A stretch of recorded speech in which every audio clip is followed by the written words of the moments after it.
Now a first down throw. McNabb eluding the pressure right. And no escaping this time as he'll go down. They got him for a sack. Well, Brandon, sometimes I think when we watch games, we're actually watching a living museum because we're seeing the evolution of positions almost with each passing game. How about defensive ends nowadays and the way that they can run almost all the way across the field? It is unbelievable, isn't it? I mean, they're so strong, but they're so lean they can move so quick with those bodies. It's almost unfair. You're supposed to be able to know where a defensive end is supposed to be on every play. These guys flash so quickly, you're not sure where they're going to end up. I think you have to chalk that one up for the defense there. Someone right on the spot, excellent coverage, didn't leave him enough room to come down inbounds even though he did catch the football. Kelsey out in the slot right. A play fake. Now McNabb. A hit as he throws there, incomplete. Randall Cobb, the intended receiver. And it's fourth down. Third down is a down. Both sides know they absolutely have to win. And the name of the game for the defense is pressure on the quarterback. But pressure on the quarterback with contact, that's how you end up winning it. Here's Johnny Hacker now, as he should be able to pin him back deep here with his first punt.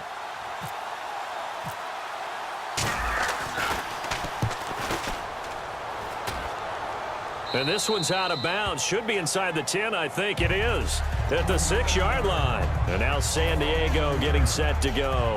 And they're not going to play this conservative, I don't think. They had a field goal last time, and they're up, but they're looking to put a drive in the end zone. Oh, I agree with you totally. No one goes out on the field and says, all right, let's just settle for 3, except in certain situations, trying to ice a game, that sort of deal. Most of the time, it's end zone, and that's what you're thinking, and I believe that's exactly what they're thinking as they begin this one. Yeah, no quarterback ever goes out there saying, hey, let's get 3, right? Not one that I've ever met.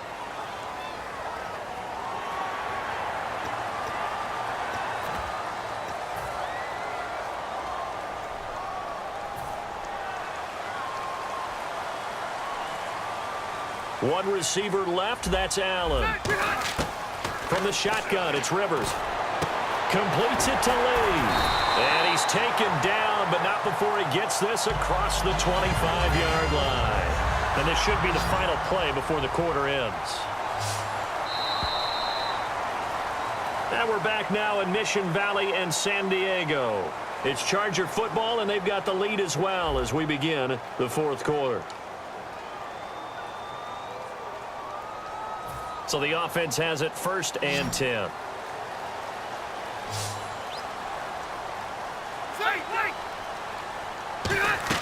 They go play action here on 1st down. It's caught on the right side. Williams. 20, 10, 5, and all the way in. Touchdown, San Diego. Tyrell Williams, 71 yards. And the Chargers find a way to stretch their lead. And the lead is up to 15 now. Now after the touchdown, it's Sturgis to send it away. Fielded about a yard deep. Oh, spinning away. And now Chicago getting ready to go as they take the field. And down on the scoreboard, certainly needing to avoid what happened on the last drive, punting the football. Sense of urgency has to take over for them here. They know the score. They know the situation. And by the way, the punter no longer exists for their offense. He's got a man complete. A huge play there for Chicago. 45 yards. And at this stage, down in the second half, looks like they just wanted to find a way to get it in the hands of their playmaker, and they did. I think you're exactly right. I don't think the coordinator's looking at his play sheet and trying to figure out which play will work well. He's trying to figure out how to get the ball to the playmaker that you just described. Looking down at that sheet, you find people plays, not necessarily X's and O's, and that's exactly what they did there. So after that big gain, let's see what else the offense has up its sleeve. And with that last play, he's now up over that 300-yard mark. And in today's NFL, it almost feels routine, and I hate that. Got his man, and it's caught for a Chicago touchdown. Travis Kelce, an 11-yard touchdown. And his guys are able to cut into that deficit.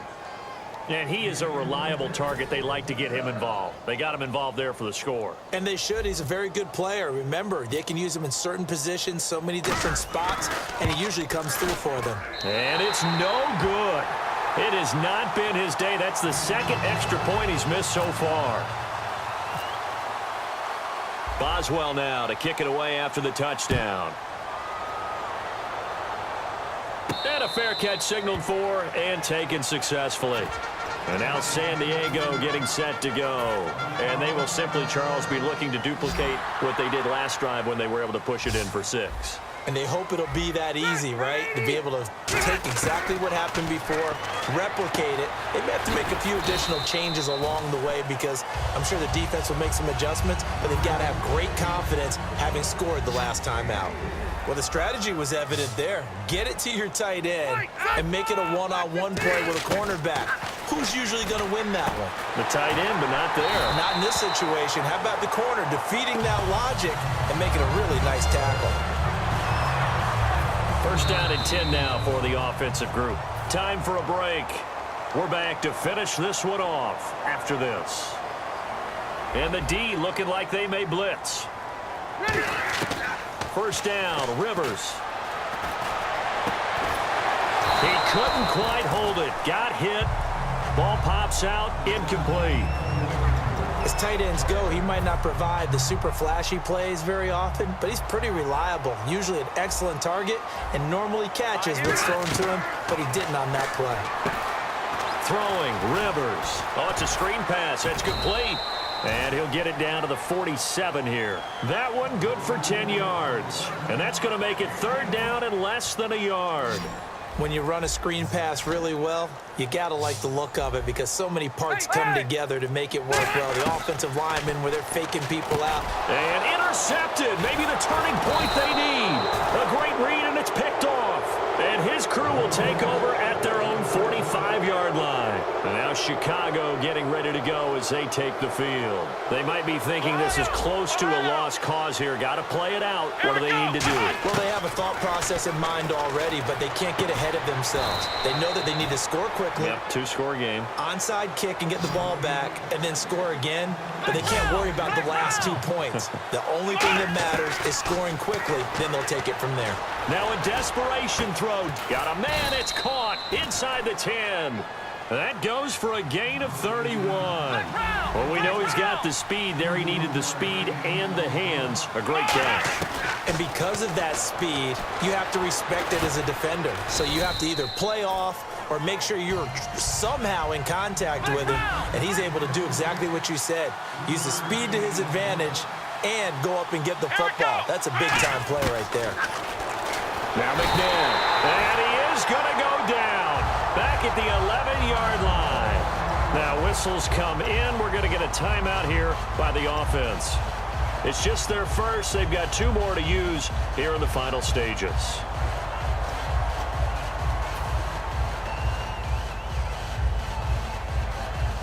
They got to have 6 here. It's third and goal.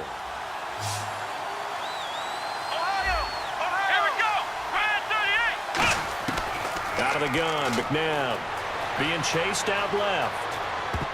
And that is incomplete. And that was a nice play. He knocked it away, but obviously you want the interception in this situation. You want to take away any chance and they have any decision to make on 4th down. But things happen so quickly in the end zone in this compressed area of the field that you're just happy to knock it away and not allow a touchdown. And Boswell's kick is good. And high fives for that one as that drive ends in 3. So 3 points is the outcome, but probably not what they're looking for given the drive that they were on. Yeah, things were looking good. You had it first and goal, but then the offense sputters a bit, and they're forced to settle for a field goal.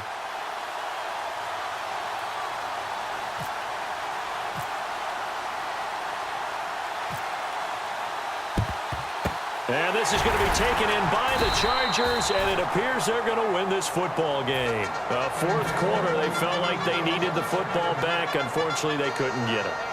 And I know we brought analytics into the game, and someone has said here that the data says that when a team's expecting an onside kick, 80% of the time, the team expecting it, they do actually recover the ball, which is what we saw here. I just wonder if that number is much more of a anecdotal type of a number. Kind of like when the coaches tell us, well, when you score on special teams, 93% of the time you win the game. I'm still waiting to see that number is empirical. And they will take a knee here. And play is stopped here. Timeout. It's the defense calling the timeout here. It'll be their third and final timeout, so as they talk things over, we'll step aside. So now a 3rd and 12 with an extra defender here in the secondary, a nickel look. Well, we looked at each other right when he flinched. We knew that that flag was coming. Yeah, offsides, easy call, mark off the 5, and keep it moving.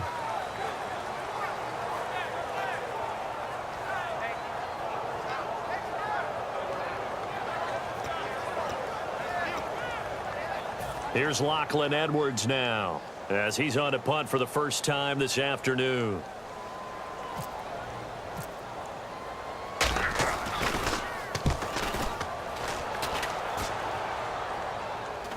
And a fair catch called for and made at the 12-yard line. It's just a 30-yard punt that time, no return. And possession will change here with very little time remaining in this contest.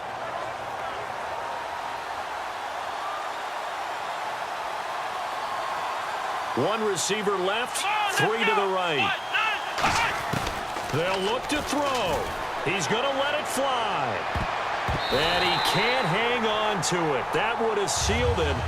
Instead, second down. I know I'm not giving enough credit to the defenders because that pass was incomplete. But come on, it was A.J. Green. I always expect him to come up with the ball. Yeah, on those deep routes especially, even on incompletions, it's fun to watch him run those routes. It certainly is, but he eats up ground, and he usually goes up and gets it. And that's caught inside the 35. And they're going to score. A long touchdown. No flags. No time remaining. And they're an extra point away from winning the game. And not only did they score, they tied the game. That means... Yep, the PAT now can win it. And that one was relatively easy to see. I noticed that from up here. Yeah, it doesn't take a whole lot, does it? Sometimes you get multiples. What I always love on these offsides is when each side points at the other. Hey, you did it. No, you did it. They deciphered that one correctly. Well, this was a game we'll have in the memory banks for a while. The winning touchdown at the end, and then they had to get that extra point. You know, the knees were shaking, but he put it through, and boom, a dramatic victory. And just remember, prior to 2015, that extra point almost felt routine, didn't it? Like it was a fait accompli. But when we moved it back to the 15, now the drama kicked in. So, yes, a touchdown, extremely important. Obviously, they had to have it. That was huge. But that was not a gimme, and he knocked it through the posts.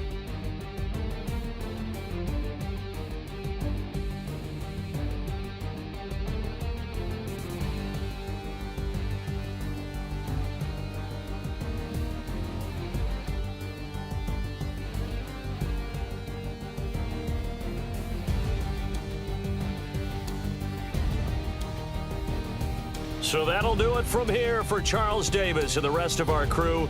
I'm Brandon Gaudin. You've been watching Madden Ultimate Team on EA Sports. For more, check us out at easports.com/Madden. With that, we say so long from San Diego.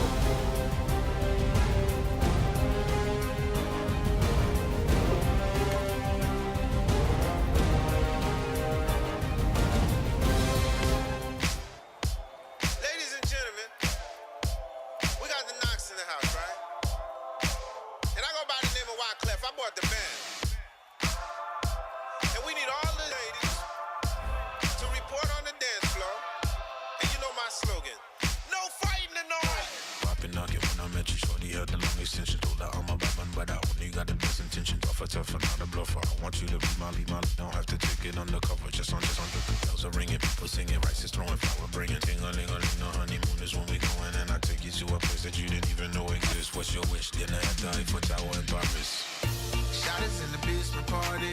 Yeah. Turn into the greatest party. Yeah. Never see my baby coming. Just once, and we went up. Yeah. And my love tripping.